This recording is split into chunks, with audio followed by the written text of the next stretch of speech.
There's a big trend going on in the world today, especially among those who claim to be followers of God, even the Christian God, the God of the Bible, that my God says blank.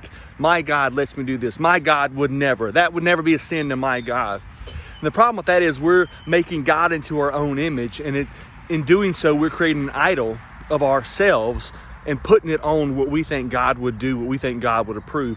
And the reason we do this, honestly, is so that we can sin guilt-free, or so that when other people tell us we're sinning, tell us we're living a life not of holiness, that we can say, hey, that's not right. You don't have the appropriate credentials to tell me that because you're not my God.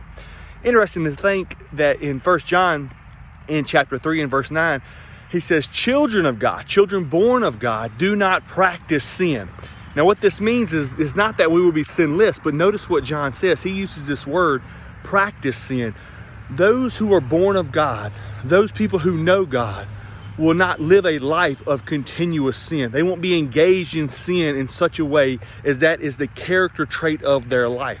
And so when someone tells us that, hey, I'm born of God, or I follow God, but I can live in sin however I want, that person is not living according to the Word of God, and therefore is not a child of God, no matter what they say. So this is not just for other people, but this is for us too. Let us make sure our lives line up with the Word of God, that we are children of God.